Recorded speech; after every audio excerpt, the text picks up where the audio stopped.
Bienvenidos a esta clase. Estamos aquí con el Ministerio de Cita y ahora vamos a empezar la clase número 3 y el tema es sumamente interesante, el tema de la misión de la iglesia. Antes de empezar, por favor, vamos a orar. Gracias, Padre, por permitirnos reunirnos en tu nombre. Gracias por establecer tu iglesia, por la promesa de que tú vas a edificar tu iglesia. Y nosotros podemos confiar en esa promesa ahora y para siempre. Te pedimos que tú estés con nosotros, que nos ayudes a enseñar con claridad estas verdades de tu santa palabra. En el nombre de Cristo Jesús te lo pedimos esto. Amén. Amén. Muy bien, vamos a hablar hoy de la misión de la iglesia. Y en esta clase vamos a examinar los varios puntos de vista que la iglesia liberal, tal como relativismo, marxismo, perennialismo, vamos a definir todas estas palabras al ratito, los cuales han empezado a infiltrarse en la iglesia, hasta la iglesia evangélica. No estamos hablando de la liberal, sino de la evangélica. Y vamos a contrastar estas herejías con una exégesis bíblica en cuanto a la misión de la iglesia. Y después consideramos la relación entre el mandato de amar al prójimo y el de discipular a las naciones. Al final, no en esta clase, pero en la siguiente, vamos a sugerir una posición reformada con respecto a la relación de la iglesia con el mundo. Muy bien, vamos a tratar la cosa negativa, vamos a notar las varias influencias antibíblicas que han impactado la iglesia en los siglos XX y XXI.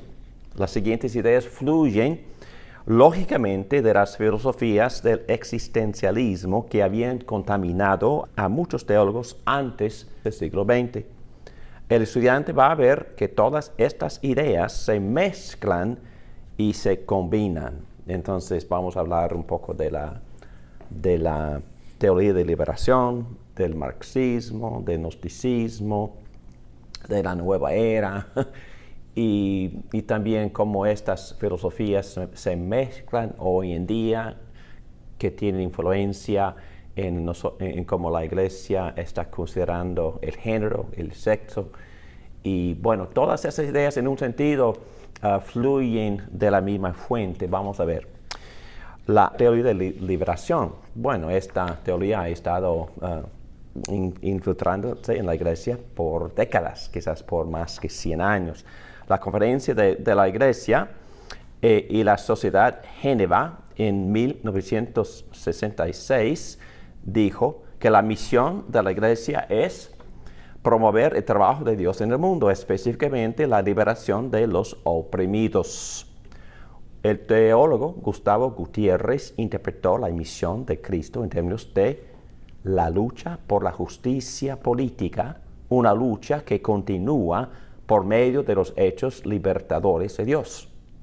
Esta posición no se preocupa por verdades fijadas de la Biblia, sino es basada en las ideas de Karl Marx, sus ideas en cuanto a la ciencia social. Vamos a hablar un poquito más de esto más adelante. Ideologías que fluyen del marxismo, la acomodación a otras ideologías que fluyen del marxismo o las que están muy compatibles con la teoría de liberación son el feminismo, el animismo, vamos a definir eso al ratito, el gnosticismo, y la mezcla es sincretismo, y la filosofía de CRT, Critical Race Theory en inglés, o en español, la teoría crítica de la raza.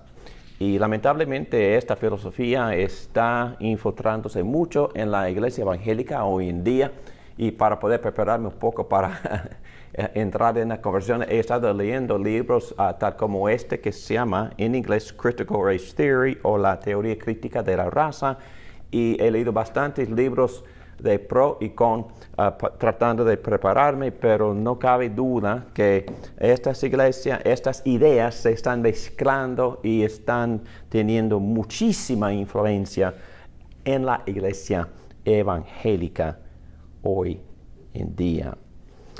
Bueno, el Consejo Mundial de Iglesias, 1991, sugirió que el poder de activismo no violento para transformar la sociedad debe ser el método que la iglesia debe implementar en su misión. El mal sistémico se encuentra en los sistemas económicos del mundo y en los estragos ecológicos y en las estructuras sociales.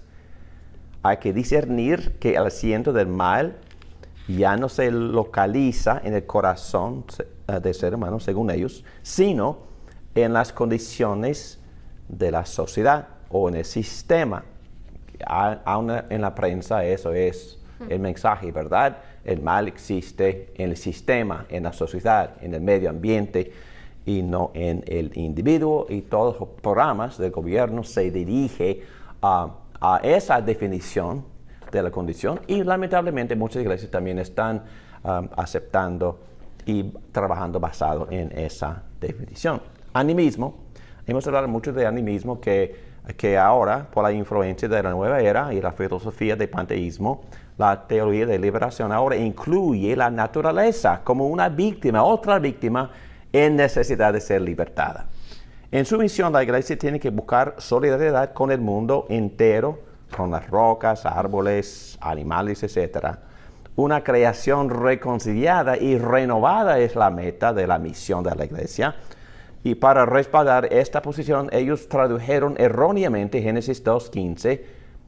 En vez de cultivar o guardar la tierra, el mandato es, según ellos, servirla, porque, según las palabras de Jesucristo, los pobres en espíritu heredarán la tierra. Mateo 5:5. En la cultura del occidente, el animismo o la ecología de la mente es superior al cristianismo. Entonces, buscando armonía, no solo entre las razas, en la comunidad del ser humano, pero también buscando armonía en la naturaleza con el ser humano, también es el enfoque. Y esta mentalidad es superior, según la sociedad, al cristianismo. Esta palabra voy a definirla: perennialismo. La extensión lógica de esta espiritualidad de la tierra es que las nuevas perspectivas teológicas se encuentran entre las gentes indígenas de la tierra. Entonces, esta filosofía también es muy vieja. Entonces, para poder llegar a la verdad pura, hay que ir a las tribus en la selva y buscar la gente indígena, porque no han sido contaminadas completamente por modernismo. Y lamentablemente algunas iglesias evangélicas están abrazando este tipo de pensar. Y por eso, en vez de convertir a los que no conocen a Cristo, hay que aprender de esa gente. Y personalmente, mi propio testimonio es que como joven, durante la década de los 60, estuve en una conferencia misionera donde en Carolina del Norte, donde la iglesia, lamentablemente liberal, presbiteriana, estuvieron en aquel momento comisionando a los misioneros. Y yo como joven, adolescente, escuchando sus testimonios, ellos dijeron en voz alta: no estamos yendo para evangelizar, estamos yendo para colaborar y para aprender, nada más. Y entonces, así las iglesias de las denominaciones antiguas interpretaron la misión de la iglesia así hace décadas, hace casi 75 años. Entonces, por eso han hecho muy poco evangelismo, han visto muy pocos conversos y están disminuyendo rápidamente por esa falsedad. Una pregunta. Uh-huh. Cuando dice que las iglesias realmente son los miembros de esas iglesias que están abrazando estas cosas, estas ideologías, o son sus pastores también. Siempre en la historia de la filosofía, la cultura cambia principalmente cuando los profesionales que piensan, digo los filósofos primero influyen en las universidades, influyen en los seminarios, porque los teólogos también son los que empiezan a considerar estas filosofías e incluirlas en sus sistemas teológicos. Entonces, existencialismo, empezó primero por los filósofos principales eran Hegel y Heidegger. Y los teólogos, principalmente uno que se llama Bultmann, un alemán, empezó a escribir su teología basada en esas filosofías. Y el resultado en los seminarios es que los seminarios que empezaron a considerar esas ideas primero, empezaron a adaptarlas en su forma de considerar qué tipo de literatura es la Biblia. Entonces, basado en existencialismo, ellos concluyeron que la Biblia no es historia, es un libro de varias narrativas, cuentos, fábulas, que algunos metáforas, que algunos escritores, muchos siglos después de esos eventos, escribieron con fábulas y mitos para poder convencer a la gente pobre, gente sencilla, ignorante, sin educación. Y nosotros preparamos un curso completo que se llama La historicidad de la Biblia para refutar esas tonterías. En ese curso, recomiendo mucho este curso que ya está en la página web. Pero digo que estas ideas empiezan de arriba. Y luego los pastores las abrazan y finalmente los miembros de la iglesia son los últimos para aceptar estas nuevas ideas falsas. Y lo que pasa históricamente en este país, en los Estados Unidos y también a través de Sudamérica, cuando estos miembros se dan cuenta de todas estas infiltraciones negativas, falsas y satánicas, ellos dicen, wow, no, ya no aguantamos esto, y forman otra denominación. Y eso pasa. Forman otra denominación que más apegada a la palabra, a la Biblia. Exactamente. Okay. Exactamente. Y en verdad, personalmente soy miembro de una de esas nuevas, relativamente nueva, que fue formada precisamente por estas razones. Y también estamos sirviendo a varias denominaciones a través de Sudamérica que también son nuevas precisamente por estas mismas razones. Es una reacción, pero también es un regreso a la verdad bíblica y también a la gran comisión bíblica, porque nosotros, si el mundo no lo quiera o no, existimos para también anunciar las buenas nuevas de Jesucristo y también para evangelizar. Pero estoy un poco adelantado en mi clase. Vamos a seguir hablando de estas ideologías, pero muy buena la pregunta. Y perennialismo, es decir, no quiere convertir. Dicen que la misión de la iglesia es la de dialogar con los de otras religiones y mantener una mente abierta para aprender de otras expresiones de la verdad. En verdad, el Espíritu, el dador de la vida, es activo entre todas las gentes y religiones a través del universo, según ellos. Ok, vamos a examinar estas ideas más adelante, pero estoy presentando las ideas primero. En su peor forma, esta filosofía se llama perennialismo, basado en el concepto de religión natural de Tomás Aquino. Entendemos, habíamos estudiado sus filosofías y sus conceptos acerca de la religión natural. El perennialismo religioso actualmente desarrollado por el sacerdote John Henry Newman, un pastor luterano que se convirtió al catolicismo. Él también desarrolló mucho esta idea de la religión natural, pero el concepto fue avanzado, o es avanzado, está siendo avanzado hoy en día por el teólogo Richard Rohr, que también es católico, pero muchos evangélicos son sumamente fanáticos por los conceptos y enseñanzas de Richard Rohr. Richard Rohr dice que el espíritu de verdad se encuentra en todas las religiones. Muchos evangélicos son seguidores fanáticos de Richard Rohr. Los cristianos llaman este espíritu, nosotros podemos llamar este espíritu Jesucristo, pero otros lo llaman, otro nombre, Mohamed o Buda, lo que sea, quien sea. Entonces, cualquier profeta, cualquier fundador de cualquier grupo, pueden llamarlo... Rúa también le digo. ¿Cómo? Rúa, sí, exacto. Entonces, o un concepto de panteísmo, entonces, todos tienen diferentes ideas de lo que es ese espíritu unificador. Para nosotros es Jesucristo, pero no importa porque Dios acepta todo.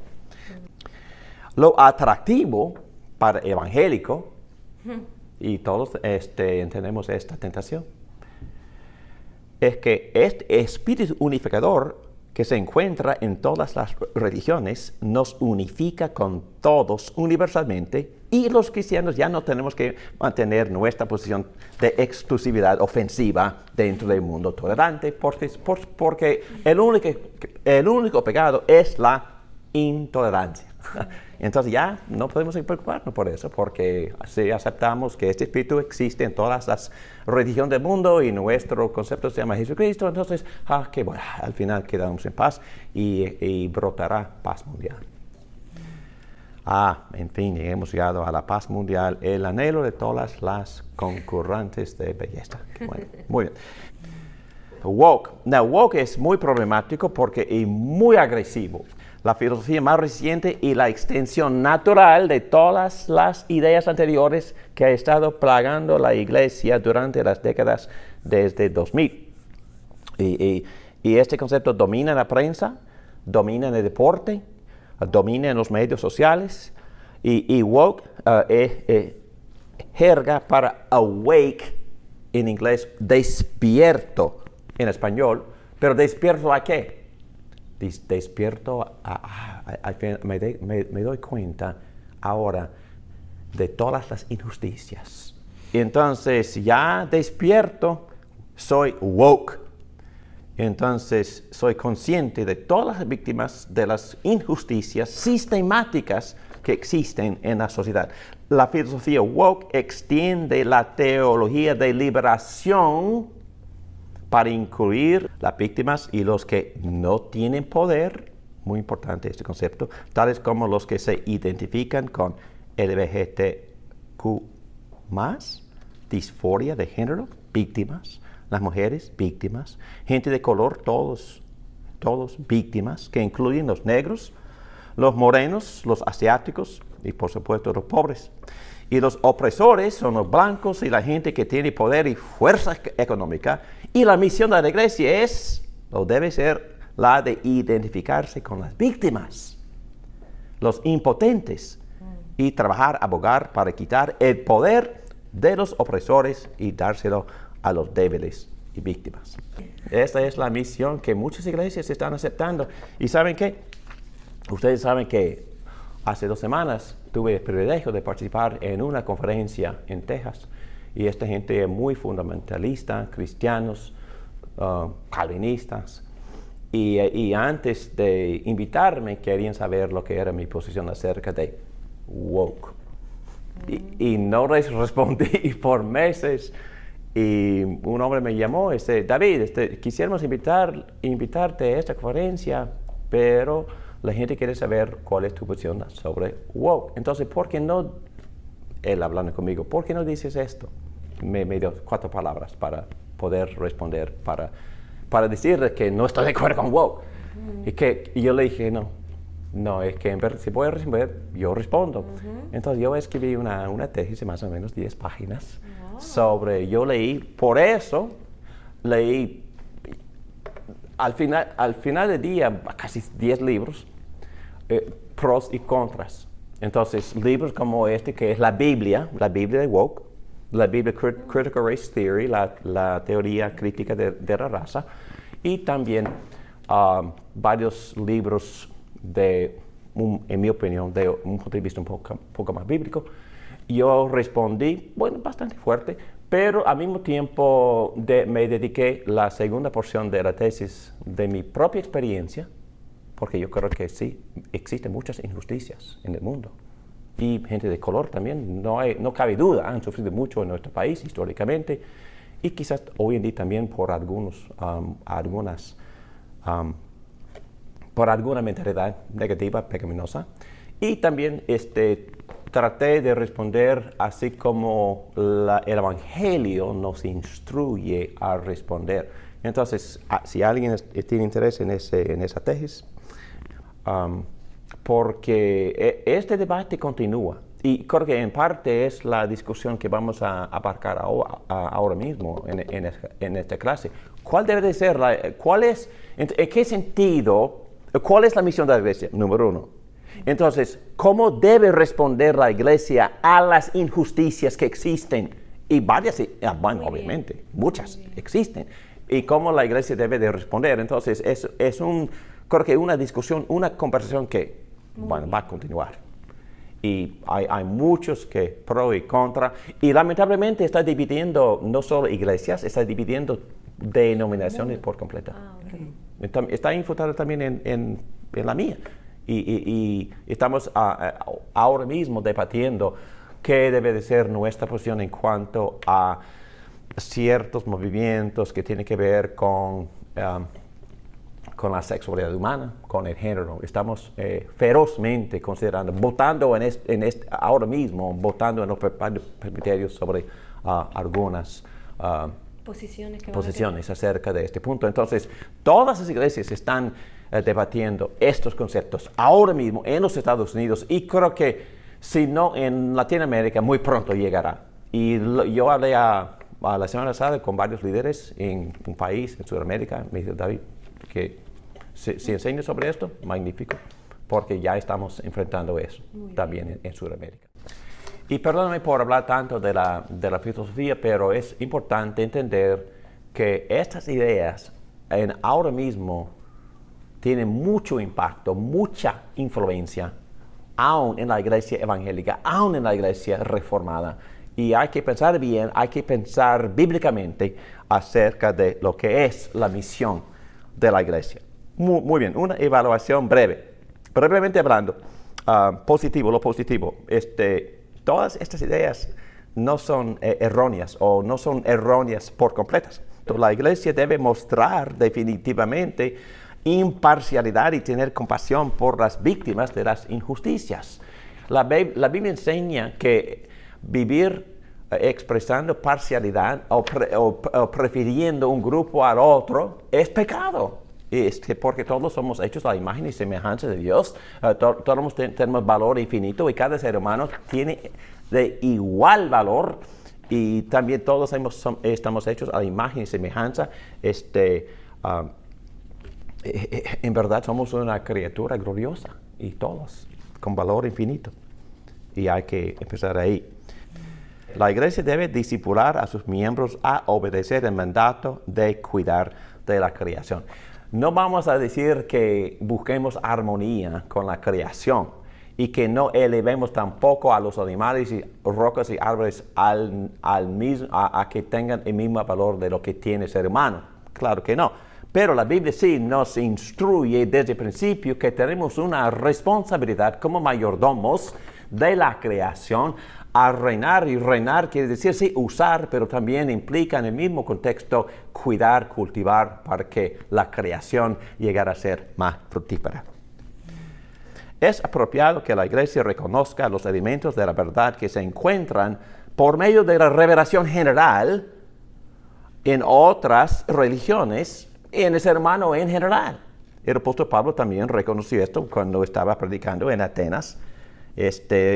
Reconoció por medio de algunos filósofos griegos ciertas verdades acerca de la omnipresencia de Dios y la providencia de Dios. Entonces, claro que sí, porque el ser humano, aun el no creyente, hecho a la imagen y semejanza de Dios, tiene la imagen y por eso tiene cierto conocimiento inherente, intuitivo de Dios.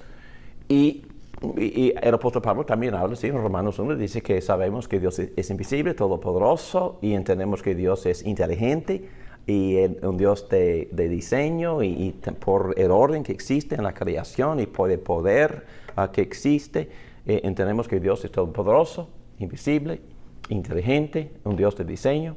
Y también porque somos nosotros también parte de la creación, entendemos que por nuestra conciencia que Dios es bueno y santo y nosotros no, porque la conciencia que nos instruye acerca del bien y el mal, y todo ser humano tiene esta conciencia, eso nos dice, nos indica que el Creador también es bueno, es santo, es perfecto y es el dador de la ley, y nosotros por la conciencia sucia entendemos que nosotros tenemos un gran problema antes de este Dios santo.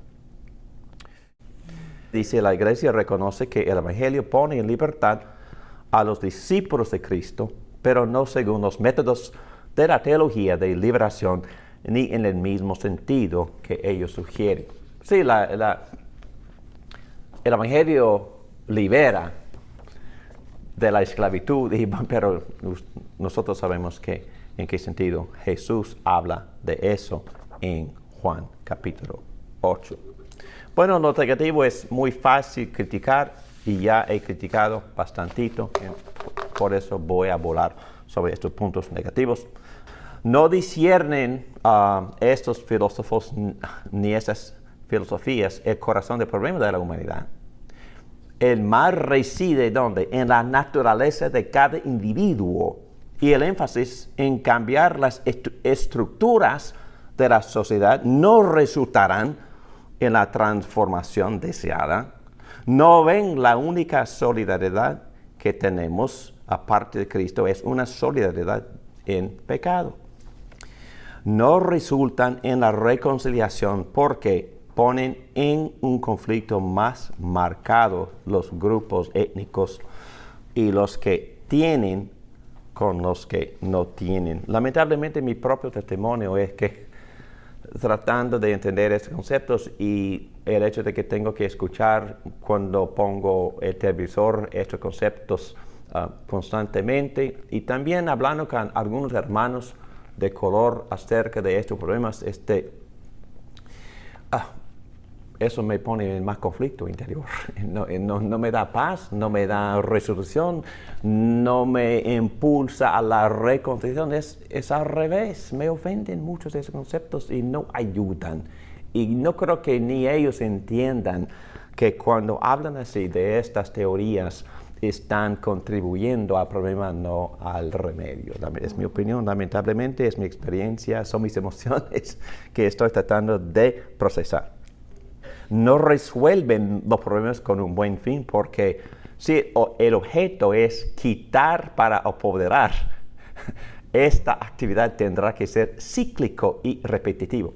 Entonces, si esta hermana es rica y este es pobre, entonces el remedio es quitar la riqueza de esta para dársela a esta. Ok, entonces cuando esta llega a ser rica, ¿qué vamos a hacer? Vamos a también tener que quitar la riqueza. Entonces, que no tiene sentido. Es absurdo esta filosofía, y también es robo. Y no reconoce la providencia de Dios. en su providencia, no estoy defendiendo, no estoy diciendo que los pobres deben de quedarse pobres, no estoy diciendo esto. Estoy diciendo que en su providencia, en su gracia común, Dios ha distribuido la abundancia de las riquezas de forma distinta y diferente. Y algunas personas tienen la habilidad de adquirir riquezas. No soy una de esas personas. Quizás ustedes sí. Yo no. Entonces, es que no me quejo. No tengo celos, no tengo envidia. Aceptamos lo que Dios nos ha dado. Yo acepto lo que Dios me ha dado. Y con mucho contentamiento y felicidad. Y la idea es que nosotros usemos lo que Dios nos ha dado, los dones espirituales, los talentos y lo material que Él ha entregado a mi mayordomía. Hay que usarlo para poder avanzar su reino. Entonces todos estamos en la misma condición. Y por supuesto, si hay pobres, vamos a hacer todo lo posible para ayudarles, y contribuir a sus necesidades, pero más importante, hay que educar y también darles el Evangelio, porque en mi experiencia pastoral, cuando en verdad predicamos el Evangelio con todas las implicaciones, incluyendo la mayordomía, esta gente prospera. No llegan a ser necesariamente ricos, pero prosperan en el sentido de que empiezan a ser muy buenos mayordomos y Dios les permite administrar más y más y más, como ellos, por el discipulado, llegan a ser responsables y muy buenos mayordomos de lo que Dios ha entregado a su administración. Y otra vez, eso no es falta de compasión, por supuesto que sí, hay gente que tiene hambre y hay que darle de comer, pero más allá de eso hay que también discipular para que todos entiendan lo que es ser buenos mayordomos. Pregunta. Sí, de alguna forma, en la mente de estas personas, ellos piensan, ellos hablan del sistema, pero de alguna forma no tienen razón, porque un sistema, por ejemplo, como Cuba, una forma de gobierno como Cuba, como Rusia, como Venezuela, que mantiene a su gente en la pobreza, muy pobre, China, de alguna forma, sí, bíblicamente la palabra de Dios dice que eso viene del corazón del hombre, la maldad. Pero entonces el problema ahora es que las iglesias se están enfocando en el sistema más que en el verdadero problema. Correcto. Y en esa clase, obviamente, no hay tiempo para desarrollar este tema como se debe hacer. Pero muy bien dicho, no estamos hablando en contra de la compasión. La Biblia enseña que hay que ejercer muchísima compasión. Tampoco no estamos diciendo que el mal no exista en el sistema. No estamos diciendo esto tampoco. Lo que estamos considerando es cuál es la misión de la iglesia y cuál es, hablando de remedio completo e íntegro, cuál es el remedio.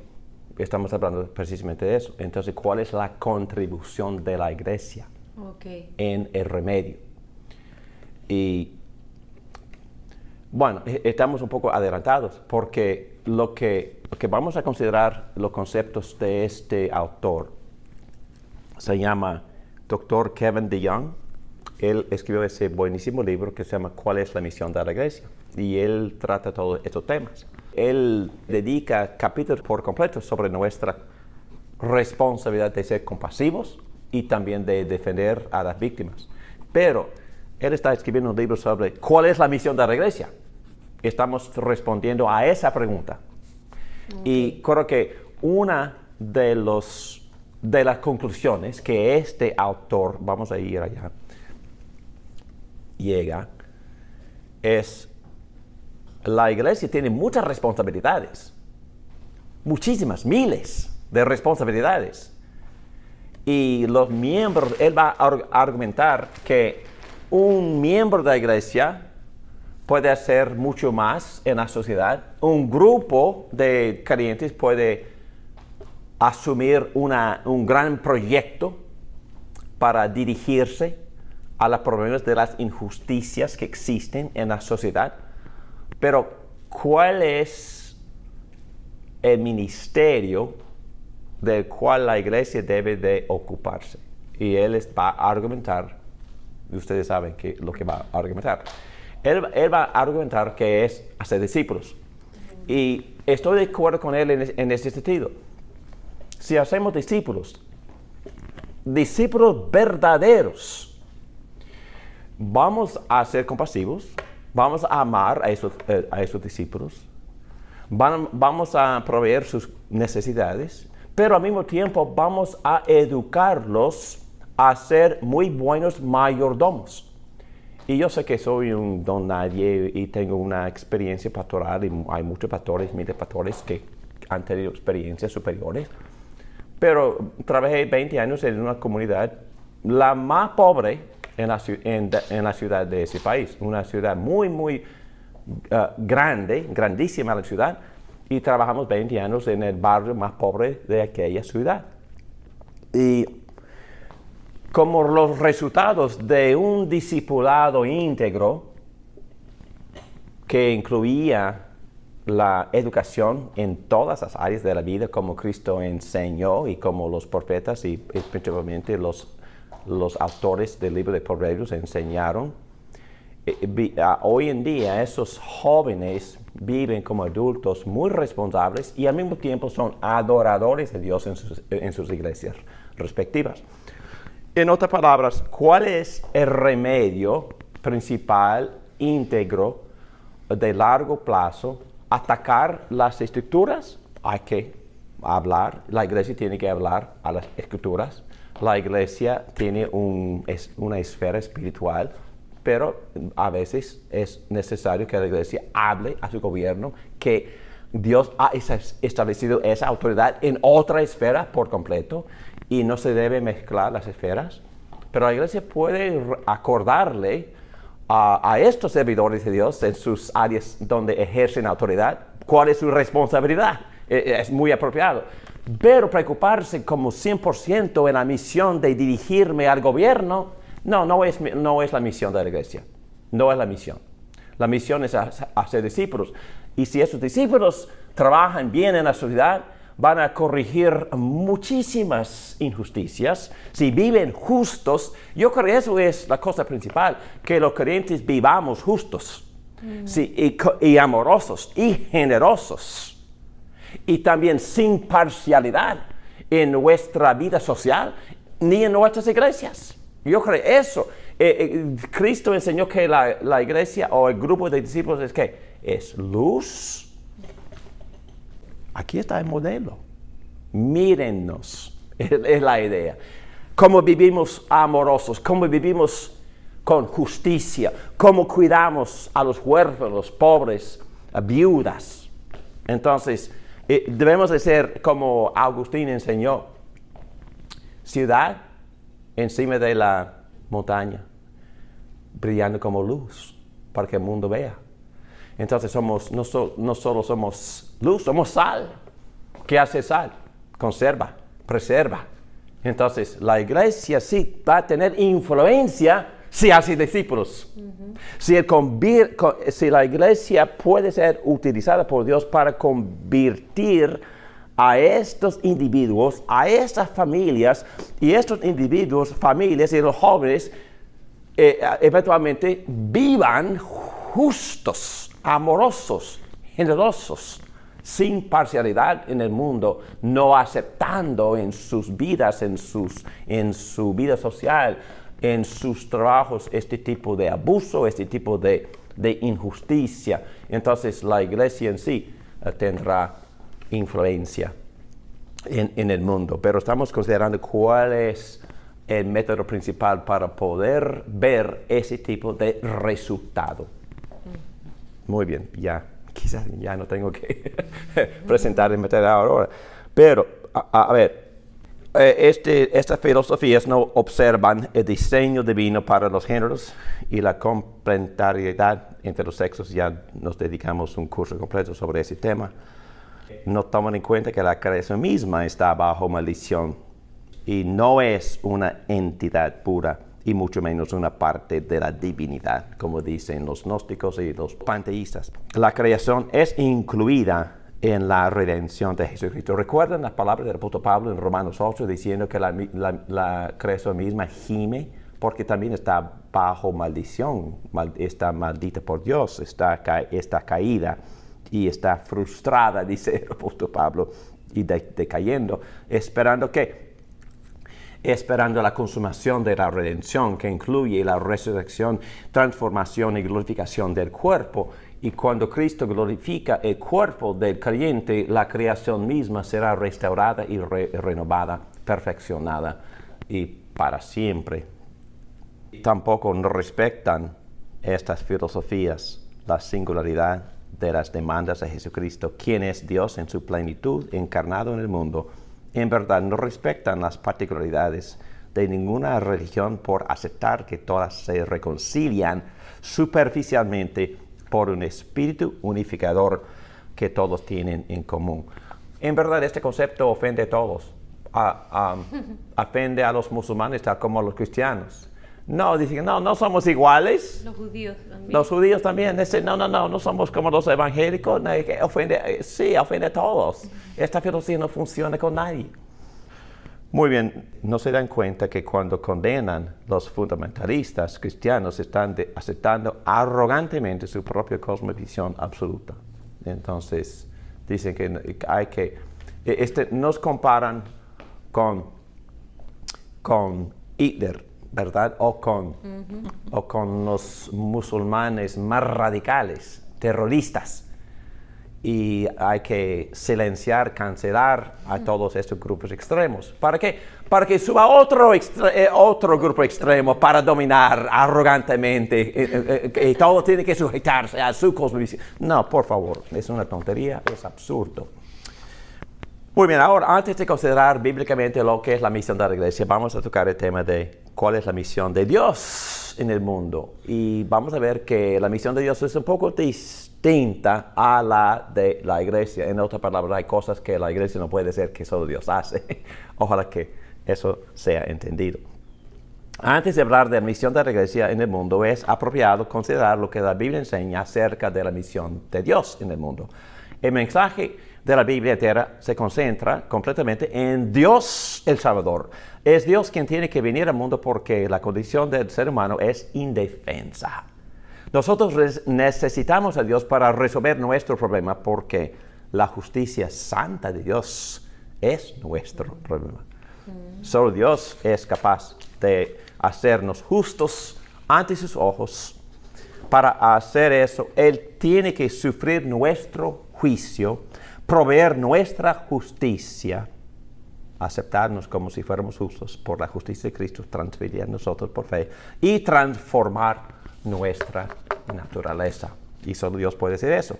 Las perspectivas o influencias que discutimos arriba nos urgen a encontrar nuestra solidaridad con toda la humanidad y también con la creación. Pero la teología bíblica nos enseña otra lección acerca de la solidaridad. Todos somos las criaturas de Dios, pero nuestra solidaridad es una solidaridad en pecado.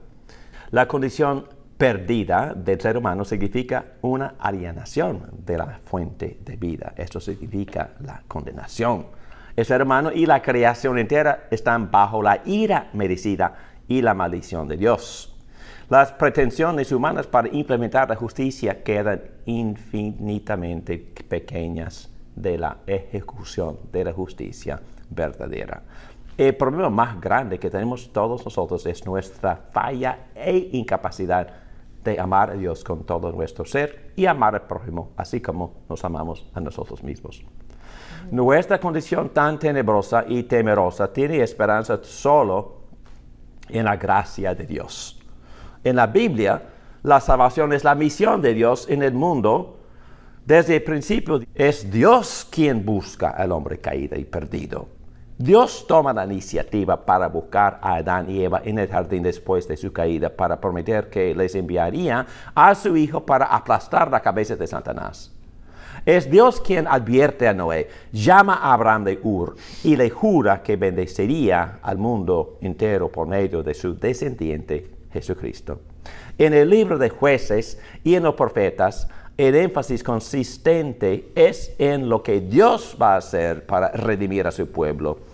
El mensaje de todos ellos es: la salvación viene del Señor. Amén. Jonás 2:9. Es Dios quien tiene que traer la salvación. Esta es la misión de Dios. Jesús mismo había dicho: yo he venido para salvar a los perdidos y darme como rescate para muchos. Muy bien, ahora llegamos hacia una definición de la misión de la iglesia. Ahora vamos a considerar algunos textos bíblicos, principalmente Mateo 28, que nos instruye acerca de la misión. Pero antes, algunas preguntas debemos de hacer, porque las respuestas tendrán mucho impacto a la definición de la misión. ¿Es la misión de la iglesia el discipulado o las buenas obras? O ambas cosas. Hablando de la misión, ¿es la misión de la iglesia la misión de Dios? Bueno, vimos que quizás será un poco distinta, porque no hacemos las cosas que solo Dios hace. Nosotros testificamos a lo que Dios hace, no hacemos lo que Dios hace. ¿Es la misión de la iglesia distinta a las responsabilidades de los cristianos individuales? Ya tocamos más o menos esa pregunta que entonces vamos a desarrollar más la respuesta. ¿Es la misión de la iglesia la de buscar la justicia social? ¿Es la misión de la iglesia la de transformar el mundo por renovar las estructuras sociales? Oh, muy buena pregunta. ¿Cuál es la misión de la iglesia? ¿Es la misión de la iglesia la de edificar el reino de Dios? Entonces, ¿nosotros edificamos el reino? Buena pregunta. ¿Es la misión de la iglesia la de glorificar a Dios y disfrutar de Él para siempre? Muchos dicen que, bueno, la Conferencia de Fe de Westminster Catecismo da esa respuesta definiendo nuestro propósito, entonces no hay necesidad de decir más nada. Bueno, entiendo que es el objetivo de mi vida en general, glorificar a Dios y disfrutar de Él para siempre, pero no es la pregunta. ¿Cuál es la misión de la iglesia? Es otra pregunta distinta. Nuestra tarea es escudriñar las Escrituras para enfocarnos en la cosa mayor y relacionar las demás responsabilidades de la iglesia bajo esta prioridad. Y ahora llegamos a algunas definiciones sugeridas para que ustedes entiendan mi forma de pensar. Aquí listo 3 definiciones. La primera es del Dr. Kevin DeYoung. Voy a hablar un poco más de él al ratito. La segunda es la definición davídica, es decir, es la definición que su servidor está sugiriendo. Número 1, la dice el Dr. Kevin DeYoung. Kevin DeYoung es el pastor de la iglesia que se llama Pacto de Cristo en Charlotte, North Carolina. Es la iglesia patrocinadora de las plantaciones de iglesias donde David Trejos está asistiendo, y también nuestro profesor de griego que se llama Dr. Alberto Paredes, también es parte de esa red de iglesias, y Dr. Paredes es el investigador de conocimientos teológicos, de libros para Dr. Kevin DeYoung. Entonces, Kevin DeYoung también es miembro de la Coalición del Evangelio, establecido por Tim Keller. También es profesor teólogo con Ligonier Ministries, prácticamente el sucesor a el Dr. R.C. Sproul. Entonces, es un erudito bastante formidable, y también él escribió este libro fantástico, formidable, es en español, ¿cuál es la misión de la iglesia? Y yo saqué varias de mis ideas de este libro, y por supuesto de mis propios estudios de las Escrituras, pero también de otro libro, muy buen libro, en inglés, no sé si existe en español, se llama La Iglesia, por el teólogo Edmund Clowney, también un erudito, reformado, profesor en nuestros seminarios. Muy bien, el doctor Kevin DeYoung dice, la misión de la iglesia es ir por el mundo y hacer discípulos, declarando el Evangelio de Cristo en el poder del Espíritu, uniendo a estos discípulos en iglesias para que adoren y obedezcan a Jesucristo ahora y en la eternidad para la gloria de Dios el Padre. Por supuesto, él está basando esa definición en el pasaje muy conocido en Mateo 28. Voy a leer el pasaje porque vamos a acamparnos aquí por prácticamente una hora, ¿okay? Porque es un pasaje muy, muy rico, pero todo el pasaje tiene que ver con la resurrección de Jesucristo, la primera parte del capítulo 28. Y empezando con el versículo 16, voy a leer estos dos párrafos.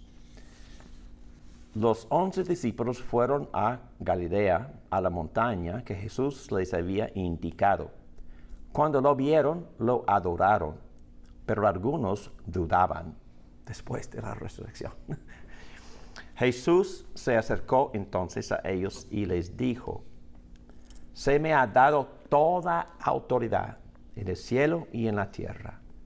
Por tanto, vayan y hagan discípulos de todas las naciones, bautizándolos en el nombre del Padre, del Hijo y del Espíritu Santo, enseñándoles a obedecer todo lo que les he mandado a ustedes. Y les aseguro que estaré con ustedes siempre hasta el fin del mundo.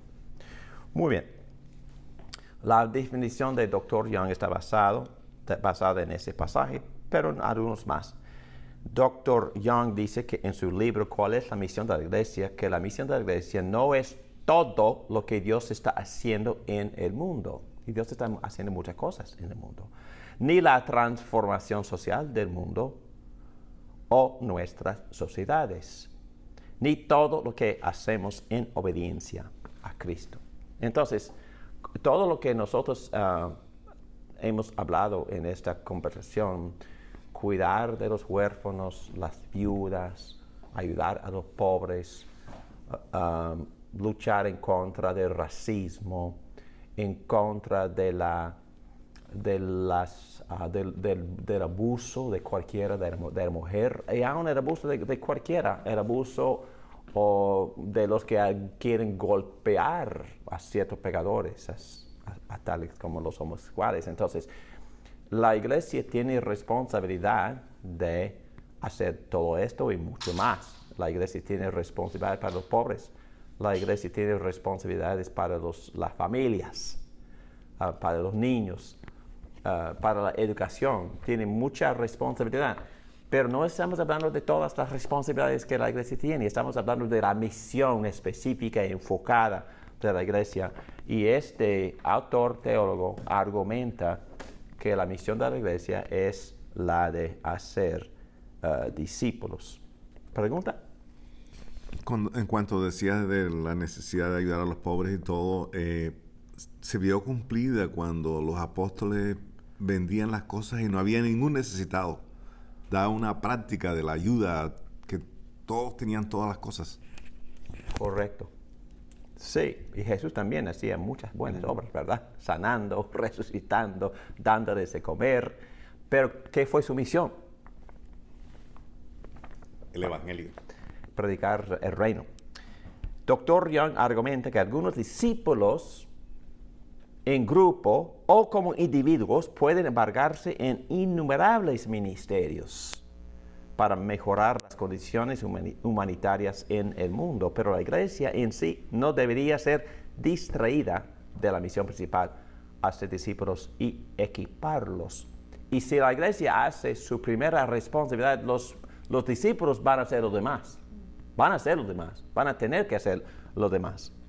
Entonces, él tiene dos argumentos, dos razones para sostener o apoyar esta posición. Dice que hay algo peor y algo mejor. La gran comisión debe ser la misión de la iglesia por dos razones básicas. Hay algo peor que la muerte. ¿Qué será?